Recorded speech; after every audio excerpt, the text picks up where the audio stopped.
दोस्तों नमस्कार, मैं जगन्नाथ गौतम सियासत हिंदुस्तान यूट्यूब मंच पर आपका स्वागत है। दोस्तों, हरियाणा से जो दो सदस्य राज्यसभा चुनकर जाने हैं, उनमें से एक भाजपा के उम्मीदवार का जाना तय है, लेकिन जो कांग्रेस के उम्मीदवार करमबीर बौद्ध हैं, उनका मामला फंसा हुआ बताया जा रहा है। अब समझ में नहीं आ रहा है कि ये मामला फंसा हुआ कैसे है।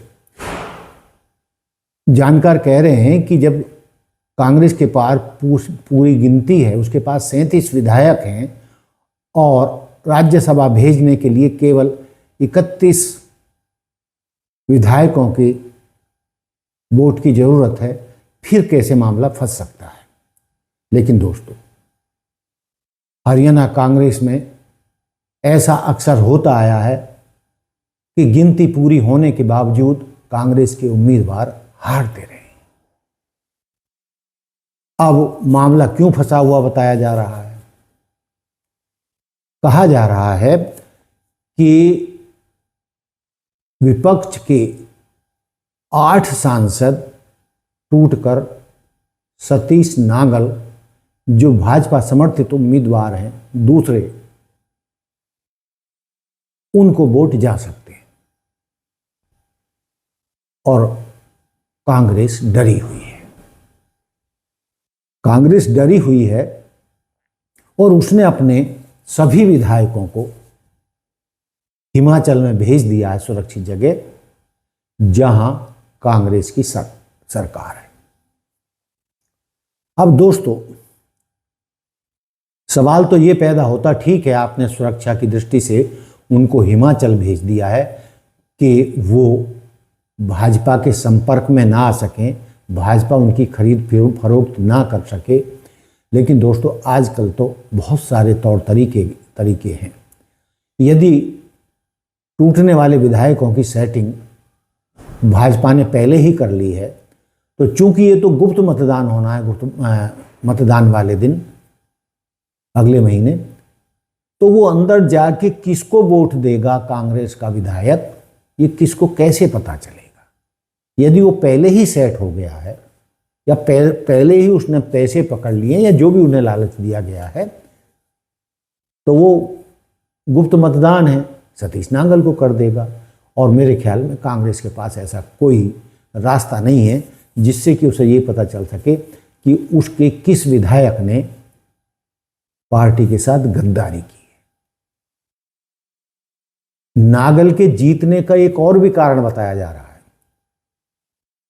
दोस्तों, कहा जा रहा है कि कई विधायक जो जाट हैं, वो सतीश नागल को वोट दे सकते हैं।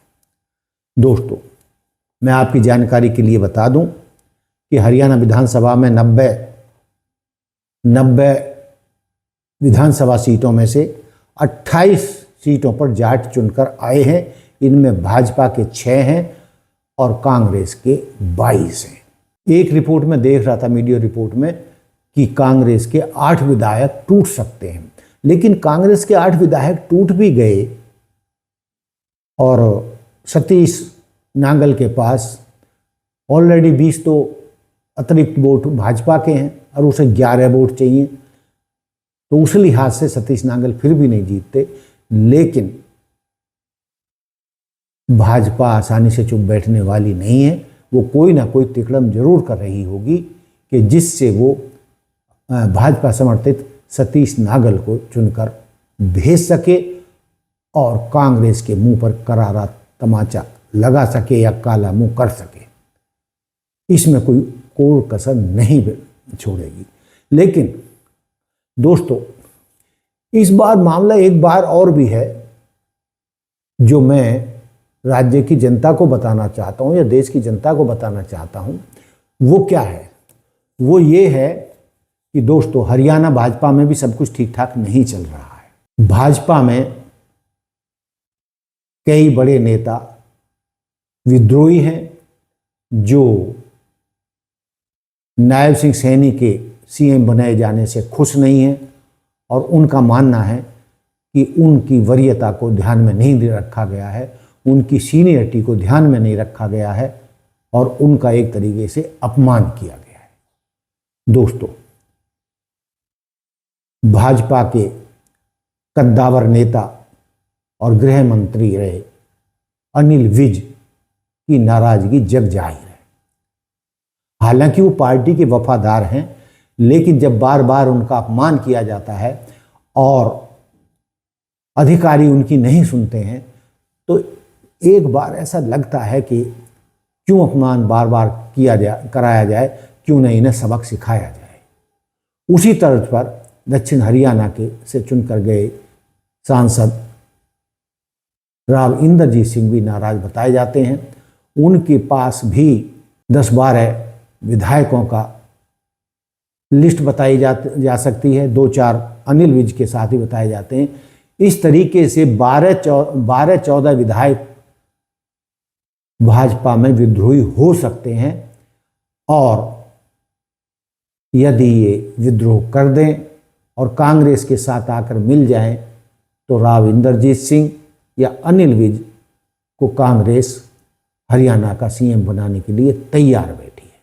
और इस तरीके का ऑफर नेता प्रतिपक्ष भूपेंद्र सिंह हुड्डा पहले भी इन नेता को दे चुके हैं या इशारा कर चुके हैं कि आपको भाजपा ने सीएम नहीं बनाया तो आप परेशान मत होइए, कांग्रेस आपको सीएम बनाने के लिए तैयार है। आप उनके अपने गुट के विधायकों को लेकर कांग्रेस के पास आइए, आपको सीएम भी बनाया जाएगा। जिन विधायकों को आप साथ लेकर आओगे उनको मंत्री भी बनाया जाएगा। तो दोस्तों, राजनीति में पद ही सबसे बड़ी चीज़ है और राजनीति का मतलब ही है राज करने की नीति। तो कई जानकार कह रहे हैं कि कांग्रेस को क्यों डरना चाहिए भाजपा से, वो भाजपा को क्यों नहीं डरा रही है, वो पलटवार क्यों नहीं कर रही है, वो राव इंद्रजीत और अनिल विज की नाराजगी का फायदा उठाकर सैनी सरकार को गिरा क्यों नहीं देती। लेकिन दोस्तों, कई लोगों का कहना है कि यदि कांग्रेस ये तय कर ले तो इसमें वो कामयाब भी हो सकती है। हालांकि कई नियम ऐसे हैं कि इतना आसान सब कुछ नहीं होगा सरकार को गिराना, क्योंकि कम से कम 1/3 विधायक ऐसे चाहिए जो विद्रोह करके आए और वो अपना गुट बना के कांग्रेस को समर्थन करें, तब तो बात बन सकती है। और आप जानते हैं कि भाजपा के 48 विधायक हैं, तो 16 विधायक यदि विद्रोही गुट के आ जाते हैं भाजपा के राव इंद्रजीत सिंह और अनिल विज के साथ, तो ये संभव है, उनकी विधायकी भी नहीं जाएगी और उन पर जो है कानूनी तलवार भी नहीं लटकेगी। और इस तरीके से ये विद्रोही भाजपा के विद्रोही उम्मीदवार विधायक सैनी सरकार को गिरा भी सकते हैं। हालांकि ये आसान नहीं लगता, लेकिन दोस्तों, राजनीति में असंभव कुछ भी नहीं होता, क्योंकि सत्ता के लिए तो सारी लड़ाई है और जो लोग सत्ता से बाहर बैठे हैं, जिन्हें सम्मान नहीं मिल रहा है और वो कह रहे हैं कि भाई हमारी वरीयता का, हमारी सीनियरिटी का अनदेखी की गई है और हमारा अपमान किया गया है, हमें सीएम बनाना चाहिए था, लेकिन नए नए लोगों को लाकर सीएम बनाया जा रहा है और हमारा अपमान किया जा रहा है।